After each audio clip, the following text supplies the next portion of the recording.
Et là, ces paroles me percutaient. Il disait, il n'y a que Dieu qui peut être un père pour toi. Et je manquais de l'amour de mon père. C'était comme si on mettait des coups de marteau sur un mur, sur mon cœur qui était endurci, dur, violent, qui s'était endurci dans la cité, endurci dans la délinquance, dans la violence. Et je recevais des coups, ces paroles étaient percutantes dans mon cœur. Et là, il a dit, si tu es là, tu veux faire la paix avec Dieu, tu ne connais pas Dieu, tu n'as pas de relation avec Dieu, tu veux te rapprocher de Dieu, avance, on va prier pour toi. J'étais tout au fond de la salle, dos collé contre le mur.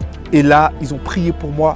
Et j'ai senti comme un fleuve descendre sur moi. Et je suis tombé. J'ai commencé à pleurer, à pleurer. Et j'ai senti comme un amour que je ne connaissais pas qui a commencé à se déverser dans mon âme.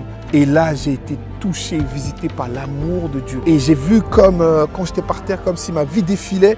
J'ai vu toute mon enfance comme ça, comme un fil qui était là en accéléré comme ça.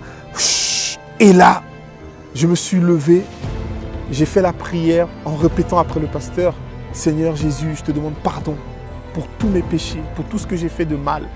J'ai fait souffrir ma mère, j'ai fait souffrir tellement de personnes.